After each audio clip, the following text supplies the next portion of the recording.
الفيديو ده للمتجوزين المخطوبين لو عندك بنات، عن النظافة الشخصية العميقة. ازاي ابقى نظيفة طول الوقت وريحتي حلوة، ما عنديش اي مشكلة مهدداني زي ريحتي مش حلوة، زي ريحة الاماكن الحساسة مش حلوة. الفيديو ده مهم قوي للتوعية ليكي او لبناتك او لاي واحدة مقبلة على الجواز. يلا بينا نبتدي الفيديو. بس لو الفيديو عجبكم ما تنسوناش في اللايك والاشتراك في القناة وسيبوا لنا تعليق وهنرد عليكم. ويلا بينا، تعالي انا وانتي نتفق على حاجه. النظافه الشخصيه ملهاش علاقه بان اكون متجوزه او لا. لو انا مثلا مخطوبه او انا بنت او انا حتى متجوزه، انا لما بهتم بنظافتي الشخصيه مش عشان حد، عشان انا ابقى مرتاحه، عشان ثقتي في نفسي تزيد، عشان لما اجي اقلع هدومي كده اكون انا حاسه بنفسي ان انا نظيفه. احنا لما بنهتم بنظافتنا الشخصيه بنكمل ثقتنا في نفسنا. خليكي مهتميه بالجانب ده علشانك انت، مش علشان متجوزه او لا، عشان اكون انا مرتاحه نفسيا، عشان دي بتعود عليا انا بالنفع، وفي النهايه النظافه من الايمان. تعالي ندخل على اول حاجه في النظافه الشخصيه. اول حاجه في النظافه الشخصيه هي الشاور. في ناس بتقول لي احنا مش من الناس اللي بناخد شاور كل يوم. هقول لك مفيش مشكله، ما بتاخديش شاور يومي يبقى غير هدوم يوميا، وخصوصا فترات الشتاء بتبقى صعبه ان احنا كل يوم ناخد شاور، ساعات الجو يبقى تلج بمعنى الكلمه. بس فكره ان انا ما باخدش شاور فما غيرش هدومي الداخليه او ما تشطفش تشطيفه خفيفه، دي هتخلي ريحتك وحشه. لو انت مثلا معاكي بنات، علم بنتي تستحمى كل يوم. لو ما خدتيش شاور يومي غيري هدومك يوميا. علمي بنتك تبقى نظيفه، علمي بنتك النظافه. بنتك لما هتلاقيك نظيفه هتبقى نظيفه. طب تعالي نشوف ايه الاسباب اللي تخلي ريحتنا مش حلوه. اول حاجه ان اكون ما بهتمش بازاله الشعر. فكره ان انت سايبه الشعر في جسمك شهر واتنين وبتقولي ما انا باخد شاور، ما انا بحط مزيلات عرق، ما انا دايما بستخدم مسك طهاره، هقول لك استحاله تكون ريحتك حلوه. دي بتساوي دي، دي حاجه تكميليه. ان انا استخدم مزيلات عرق ولا برفانات ولا بادي ميست او اي حاجه من الحاجات دي، دي بتكمل نظافتي. لكن فكره ان انت سايبه الشعر الاماكن الحساسه بالشهور ما بتشيلهوش، دي كارثه، وخصوصا ايام الدوره الشهريه. تخيلي لما بيبقى في شعر في الاماكن دي مع نزول كمان دم، يبقى الوضع هيبقى عامل ازاي؟ تبقى انت مش مهتميه بنفسك خالص. ازاله الشعر هي اول حاجه في النظافه الشخصيه. طب دلوقتي يا مروه اشيل الشعر ازاي؟ عندك اكتر من طريقه. فاكرين طرق زمان اللي هي السويت اللي كنا بنقول عليها زمان ايه؟ الحلاوه. كنا بنشيل بيها الشعر. في ناس ما تتحملش السويت، قدرتها على التحمل ضعيفه. طب ما في حاجات تانية نزيل بيها الشعر زي المكن البراون، المكن الكهرباء. في حاجات برضو تانية، عندك الشفرات، عندك كريمات في الصيدلية بتشيل الشعر. أهم حاجة في إزالة الشعر بعد إزالة الشعر حاجتين. لو انا من النوع اللي جسمي بيلتهب لازم احط كريمات تهدي لي الالتهاب. لو انا من النوع اللي ما بيحصليش التهاب بعد ازاله الشعر لازم احط مرطب. مفيش بديل عن الحاجتين دول. احفظي كده، ازاله شعر بعديها لا اما مرطب او كريمات الالتهابات. لازم يكون عندك الحاجات دي. دي حاجات اساسيه لكل ست في البيت، حتى لو عندك بنات لازم الحاجات دي تبقى عندك. هقول لك لو منطقه البيكيني بتشيلي الشعر منها باستمرار وبتغيري دايما باستمرار البنطي بتاعك وبتلبسي لبس قطن ومع ذلك في ريحه وحشه بتطلع من المكان ده، هقول لك يبقى انت عندك لا فطريات لا اما عندك بكتيريا. المهم انك هتحتاجي علاج للالتهابات النسائيه. الالتهابات النسائيه علاجها بيبقى عند دكتور النساء. لو مش حابه تروحي لدكتور النساء اروح صيدليه انا واثقه فيها واشرح لها المشكله اللي عندي، سواء عندك حكه، سواء بتهرشي هرش جامد، سواء في ريحه كريهه. هي هتنصحك بالغسول وهتنصحك بالكريم هيعالج لك الموضوع ده. طب انت دلوقتي ولا عندك التهابات ولا عندك حكه ومهتميه بالمنطقه دي، اضيف ايه في الاهتمام بالمنطقه دي؟ تضيفي حاجتين مهمين. اول حاجه الغسول النسائي. يا جماعه في غسول الالتهابات، في غسول بيبقى شديد للالتهابات والفطريات، وفي غسول بيبقى يومي. الغسول اللي بيبقى قوي على الالتهابات اللي هو بيبقى زي الجولد، زي البيتادين البنك اللي هو بتاع الالتهابات النسائيه، زي غسول كلينفا. كل الحاجات دي غسولات للالتهابات الشديده. طب انا عايزه يا مروه غسول استخدمه يوميا عشان تبقى ريحتي حلوه والمكان نظيف ومتطهر. هقول لك على غسول انا بستخدمه هيعمل لك كده نعنشه وفرفشه، هتحس ان انت كده مرتاحه، ولا في هرش ولا في ريحه مش حلوه ولا في اي حاجه. وسعره ملاليم، ما بين 50 ما بين 60 جنيه. الغسول ده اسمه ملفا. الغسول ده عايزه اقول لك تحفه. كلمه تحفه قليله عليه.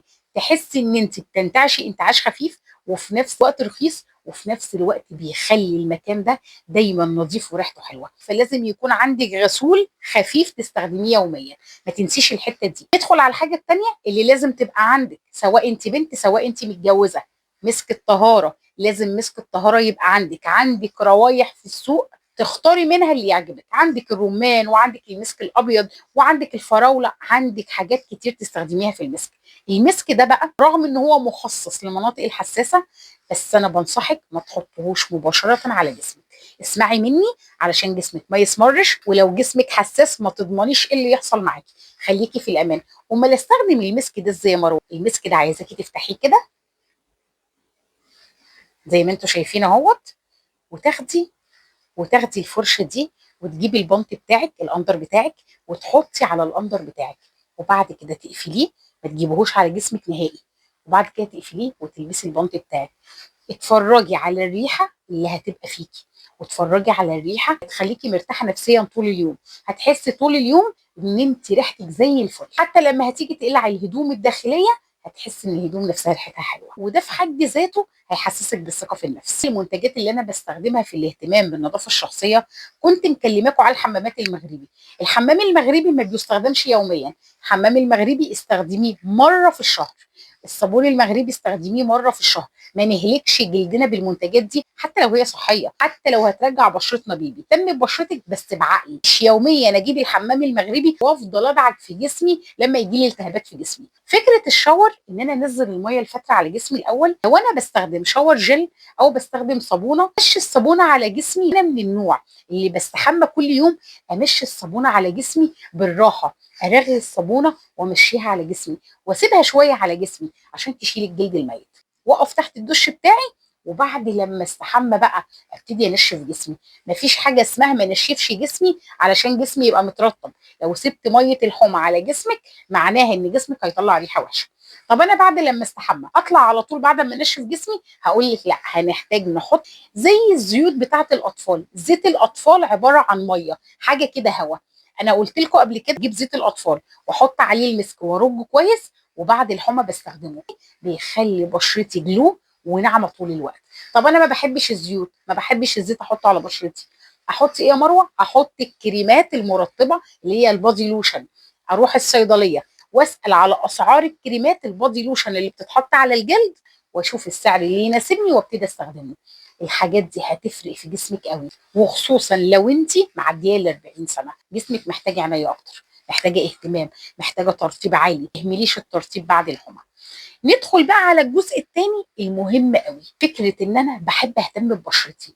يا مروه اهتم ببشرتي ازاي؟ عايزاكي تحفظي 3 حاجات، دول اساس الروتين بتاعك. اول حاجه الغسول بتاعي، جيب لي غسول بالسعر اللي يناسبني. لكن بشرتي اولوياتي. بشرتي اول حاجه افكر فيها من الاهتمام. بشرتي هتحتاج ايه؟ هتحتاج غسول. طب بشرتي هتحتاج ايه تاني؟ هتحتاج مرطب. الحاجتين الاساسيين لاي واحده الغسول والمرطب. طب تاني حاجه ايه يا مروه؟ الفرشه والمعجون. اوعي تسيبي الفرشه والمعجون يومك من روتين. بقك هو مصدر للعدوى. بقك بيتكون فيه كل حاجه، وبالتالي بتنزل المعده تبهدل معدتك، يجي لك التهابات، ممكن يجي لك جرثومه، ممكن تدخلي في متاهه، دايما بطنك تعباكي، دايما بطنك فيها الم بسبب عدم اهتمامك بان انت تنظفي اسنانك. تنظيف سنانك ده لازم يكون يومي.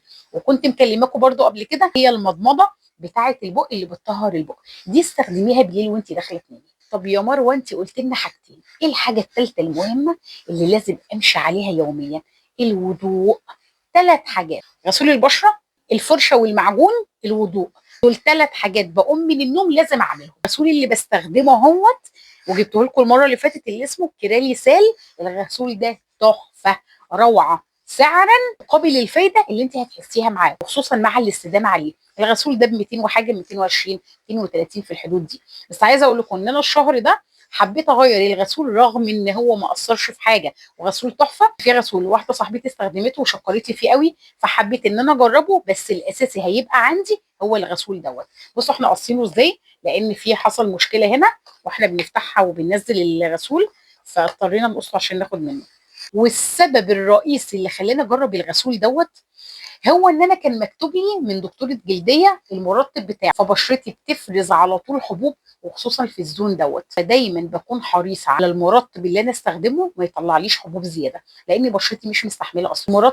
المرطب بتاع سيبا كلارا اهوت، تحس ان هو ميه، اللي هو المرطب دوت.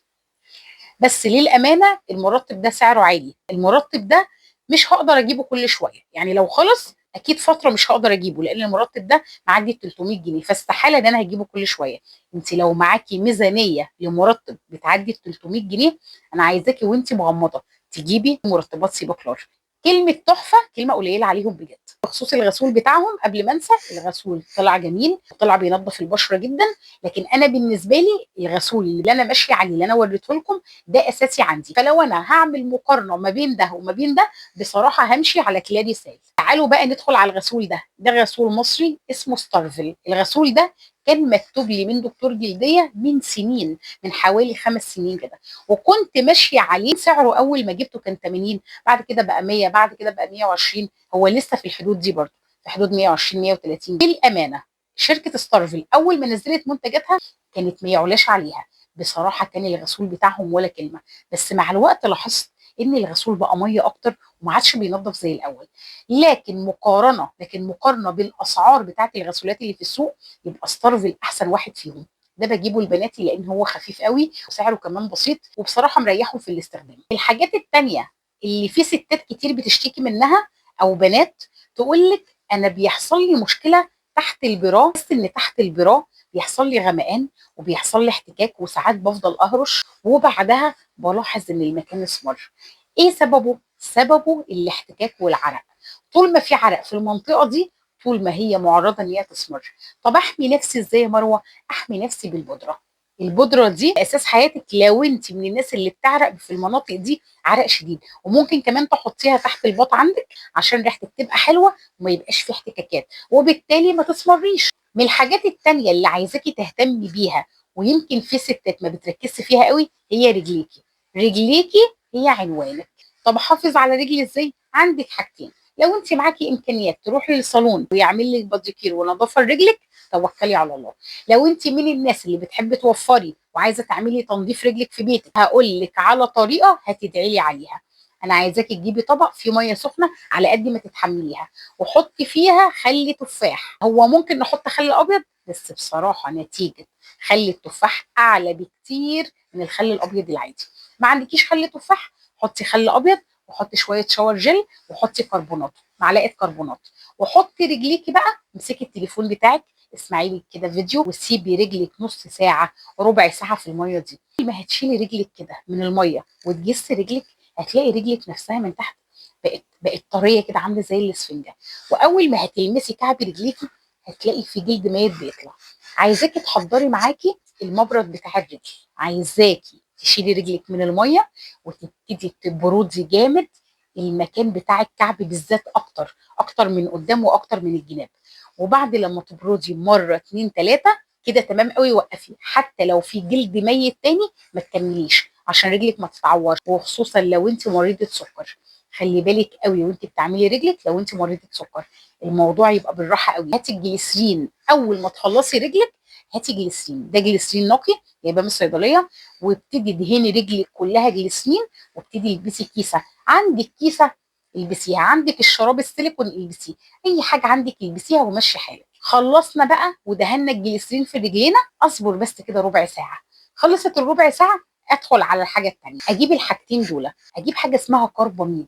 كرباميد ده في الصيدليه، سعره انا مش فاكره سعره كام، بس صدقوني في حاجه لا تذكر اصلا.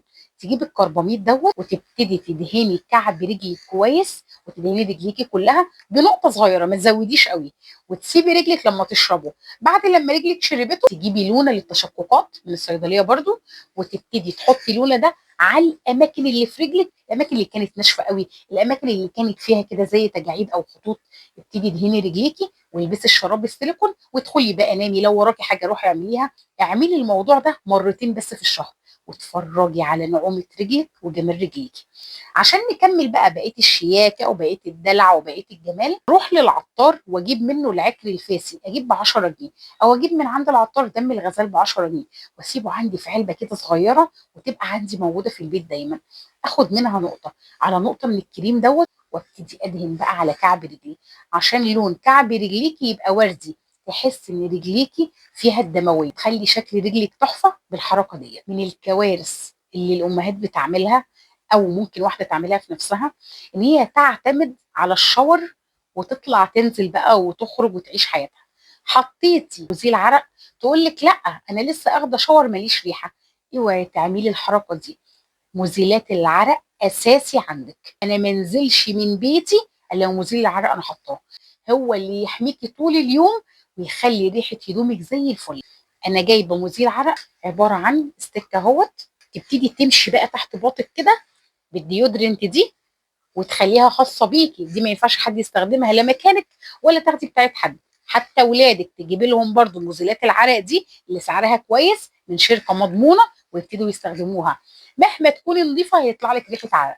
فموضوع ان انت تتجاهلي الديودرنت او ما تجيبيش مثلا مزيلات عرق دي كارثه. هاتي بودي ميست، هاتي بودي سبلاش، خلي الحاجات دي عندك بعد ما تاخدي الشاور بتاعك كده وتحسي ان الدنيا تمام وتحسي ان جسمك نضف. افتحي بقى البودي ميست ورشي جسمك كله، سواء على جلدك سواء على لبسك مش مهم. رشي البودي ميست، هتحسي ان انت بتتنفسي، هتحسي جسمك بيتنفس زيه زي البرفان. الحاجات دي بنرشها في البيت، ما بنرشهاش بره البيت، بس الحاجات دي بتخليكي دايما حاسه بالنظافه وحاسه ان انت كده مفرفشه ومنعنشه. ولهنا اكون خلصت. ما تنسوناش في اللايك والاشتراك في القناه، وسيبوا لنا تعليق وهنرد عليكم. واتمنى من كل قلبي ان الفيديو يعجبكم وتطلعوا منه باستفاده. ولغايه هنا اشوفكم على خير. سلام.